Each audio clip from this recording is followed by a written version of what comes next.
Hello, everybody.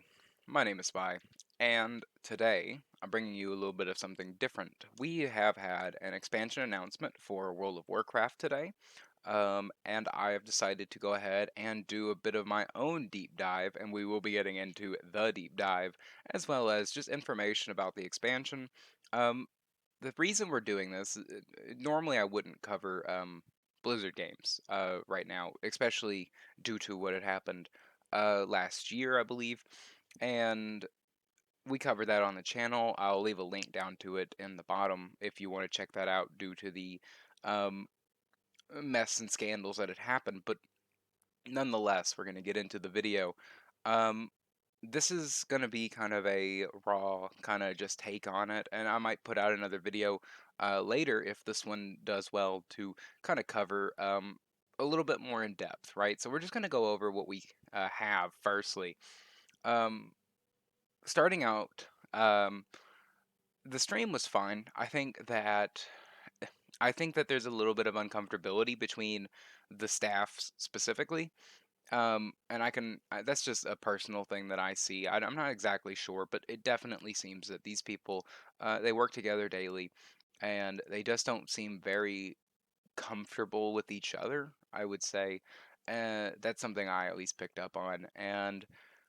But nonetheless, the first thing that is really said, um, I think is a lie, which is I mean, really, for Shadowlands in particular, the story of the last 9 months or so of this expansion is all about the community, and it's shaped by what we've been hearing from them, and us realizing as a team that we just collectively needed to do a better job of making sure the community felt heard, and so that led us to the changes we made in 9.1.5, but also really re-examining some of the assumptions and foundations of World of Warcraft about things like character investment and mains versus alts, or how catch-up should work, or the appropriate role of friction in our systems.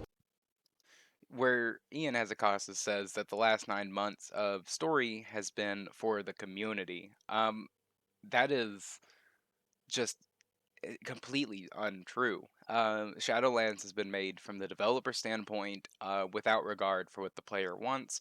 To assume anything else, I think, is kind of a lie within itself. However, going into it, they also talk about cross faction stuff, and they're going to be breaking that horde and alliance cycle that we're kind of stuck in, where you can't play with your friends on the other factions, and that's something that I experienced. I used to play on Bleeding Hollow for my Horde characters, as well as Ghostlands for my Alliance characters, and Airy Peak as well. And those servers, as I'm sure today, are more dead than they were before.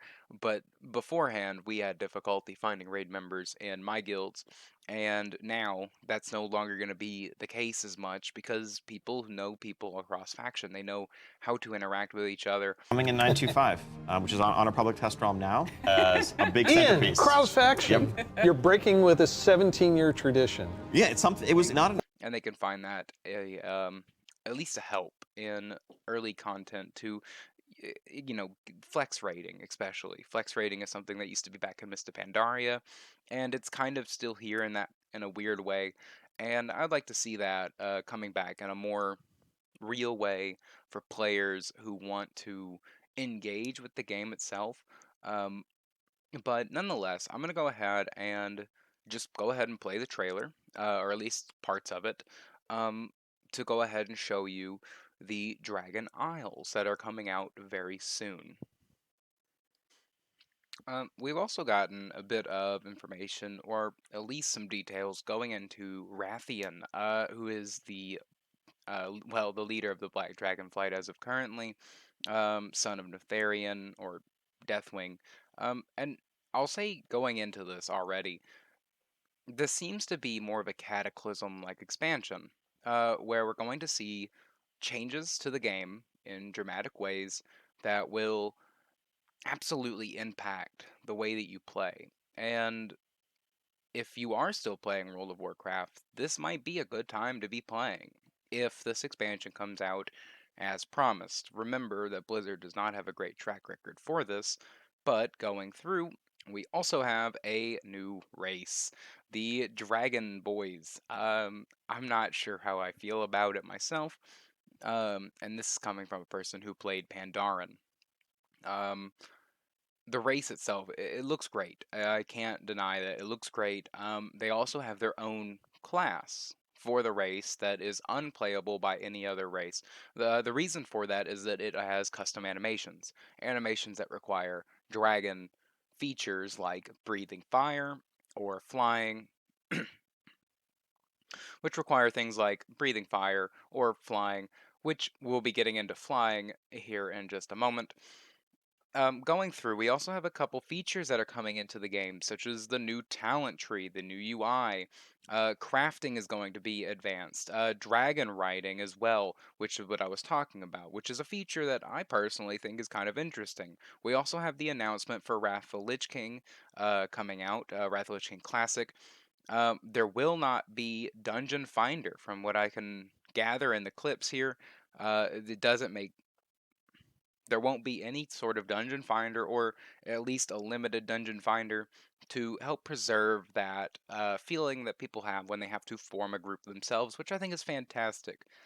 They also brought up the boost, which is, ooh, they didn't say it was limited. So, Wrath, the level cap's being increased to level 80, so we'll be introducing a level 70 boost so that players who want to get in with their friends or just explore Northrend right away will be able to do that. You can't apply it to a Death Knight, but you will be able to use it otherwise. Talk about some changes. So one thing we looked at is Dungeon Finder, and it feels like how we envision Classic, Dungeon Finder is not a good fit for our community. That was kind of the first step that may have eroded some of that social fabric. Now, as They didn't say that you could only buy one, which was the problem with Burning Crusade Classic, is that people were buying one of them, and that already sent off the balance of the game. But you could only buy one. You couldn't purchase more than that. Well, today, from what we understand, or at least from what has been said and what has been gathered, at least from me, there doesn't seem to be a limit on boosting, which means that you can boost your character as much as you want. Boost as many as you want. And the cost of it, of course, I imagine is going to be, I would say, $60 again. Um, and we also heard that you can use it on a Death Knight, which would be kind of a waste if you ask me, but they very, very much want you to buy one, using a kind of a tactic like, you don't want to lose up with your friends.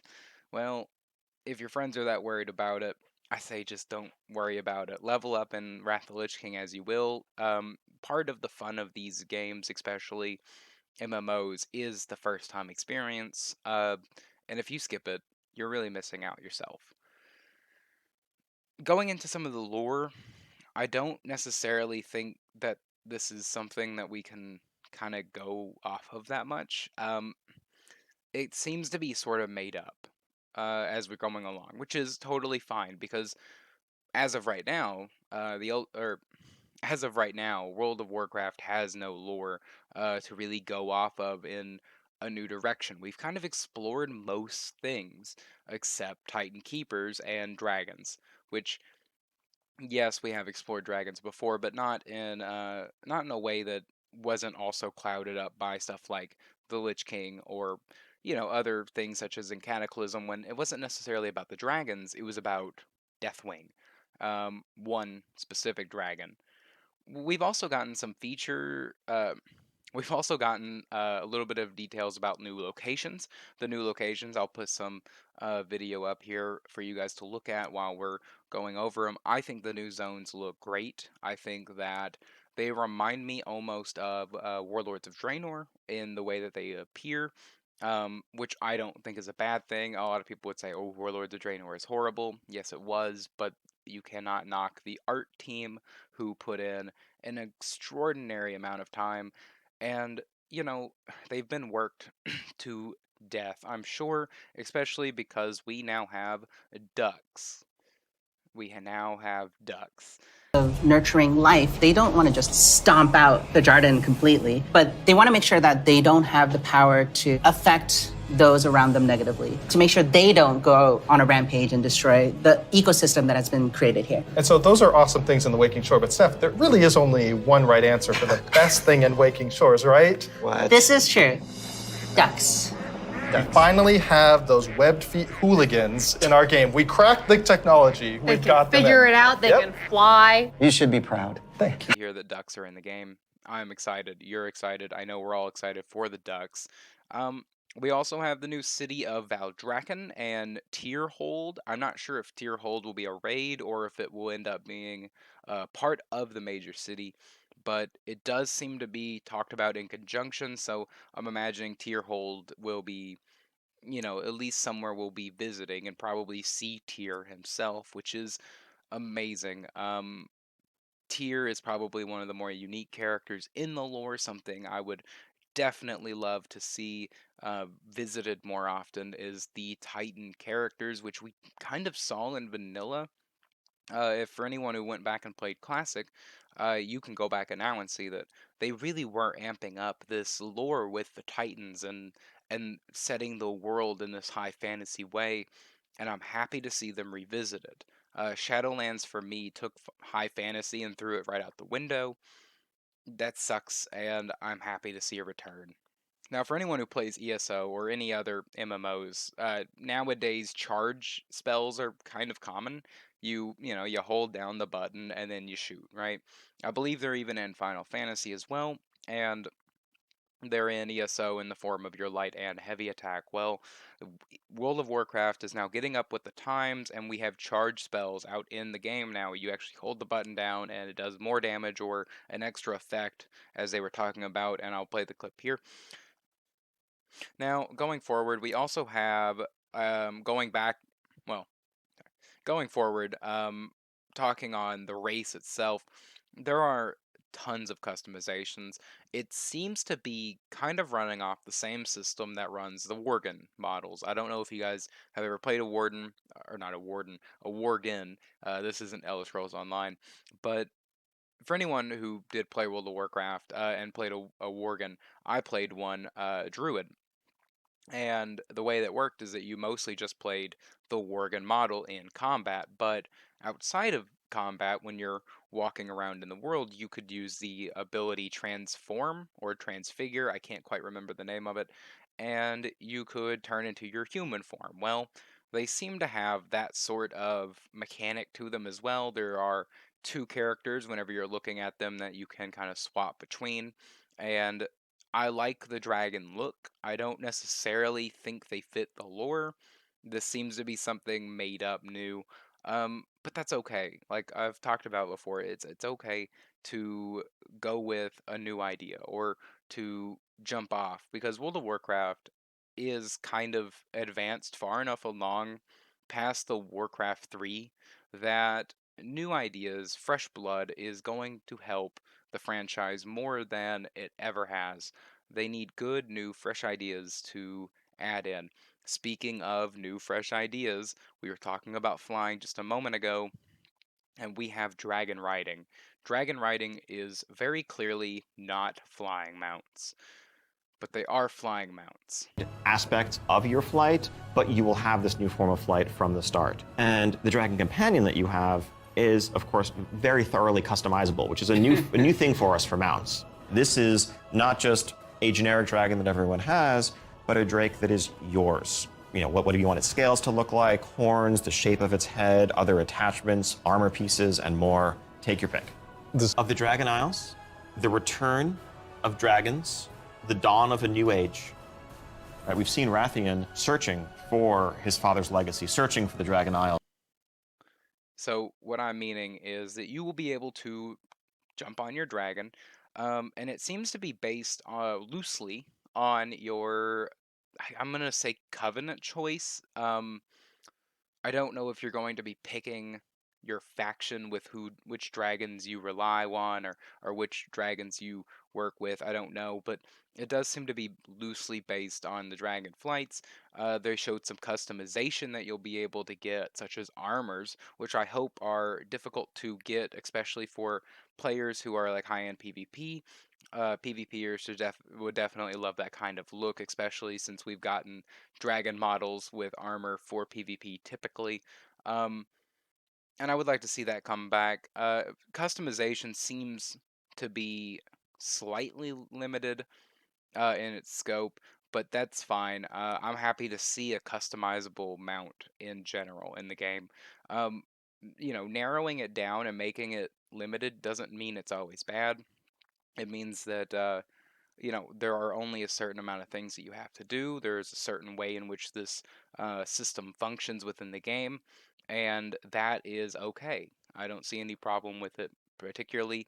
I don't know if we're going to be able to use these dragons outside of the Dragon Isles, which is the new zones, of course, that we're going to.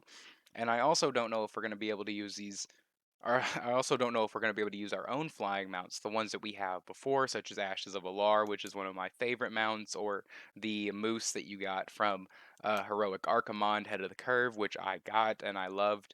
I'm not sure if we're going to be able to fly in the Dragon Isles traditionally, which will absolutely suck for the people who have favorite mounts, such as myself. As I just pointed out, I have a few mounts that I particularly love, and I would hate to shelve them for an entire expansion, but I think I could get away with it or not, not worry about it. I'm not going to be probably playing the expansion myself. I'll wait and see.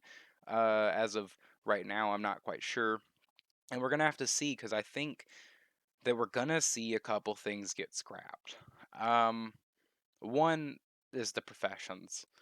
Uh, Going back again and talking about what we were just saying, the new professions have things such as clothing and equipment that you'll be equipping to help bonus your stats. We also have work orders where players in the game can ask for a master crafter to make a specific item.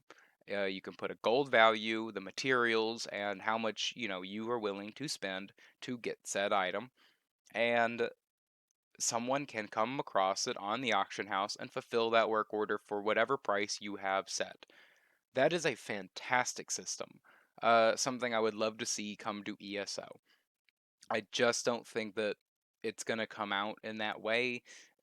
Typically, whenever they come out with this kind of stuff, there's at least one idea, one concept that gets scrapped early in development, and or I say early in development, but early before alpha or even before beta or after beta sometimes, such as Torghast, which got changed dramatically in the alpha and beta to be something that most of us kind of hated by the time we got to actually play it. And that sucks. But I do think that professions, the ideas that they talked about, equipment for your professions that are automatic, they don't take a slot from your own gear. So they are something that are universally okay to just equip, throw on.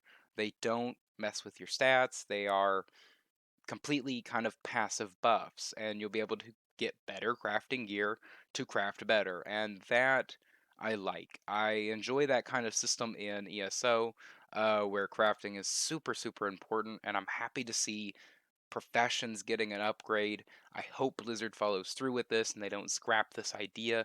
This is something the game needs. It needs more crafting, more player involvement, more interaction between players. And they only showed the Druid talent trees in this video. I think the Druid talent tree looks great, but I do have a few issues with it personally. The reason for it is that so you pick your spec, and then you can only mix and match talents from Druid and your spec. You know what I'm saying? So I'll put up a photo for you guys to understand what I'm saying here. Is that one side you have Druid abilities, Druid passives, Druid things, right? Every Druid has this. However, on the other side, your spec also now has a perk tree that you can work your way down, which I think is an improvement of the previous design where you just picked a talent every 15 levels, but I do think that it is also limited, but this way not exactly in a great way. ESO has this kind of system, not necessarily a perk tree, but skills and abilities that are available for you to get from anywhere. And in the perk trees, you can easily go and pick up a healing ability on your DPS. You can pick up a tank ability on your healer. That is something that I feel like has been missing from the MMO genre for so long, and that ESO seems to be the only one that continues to hold that virtue with it. I dislike that Blizzard still feels that they need to handhold the players. They need to help the players achieve every little bit, while at the same time creating, these raids that are nearly unbeatable.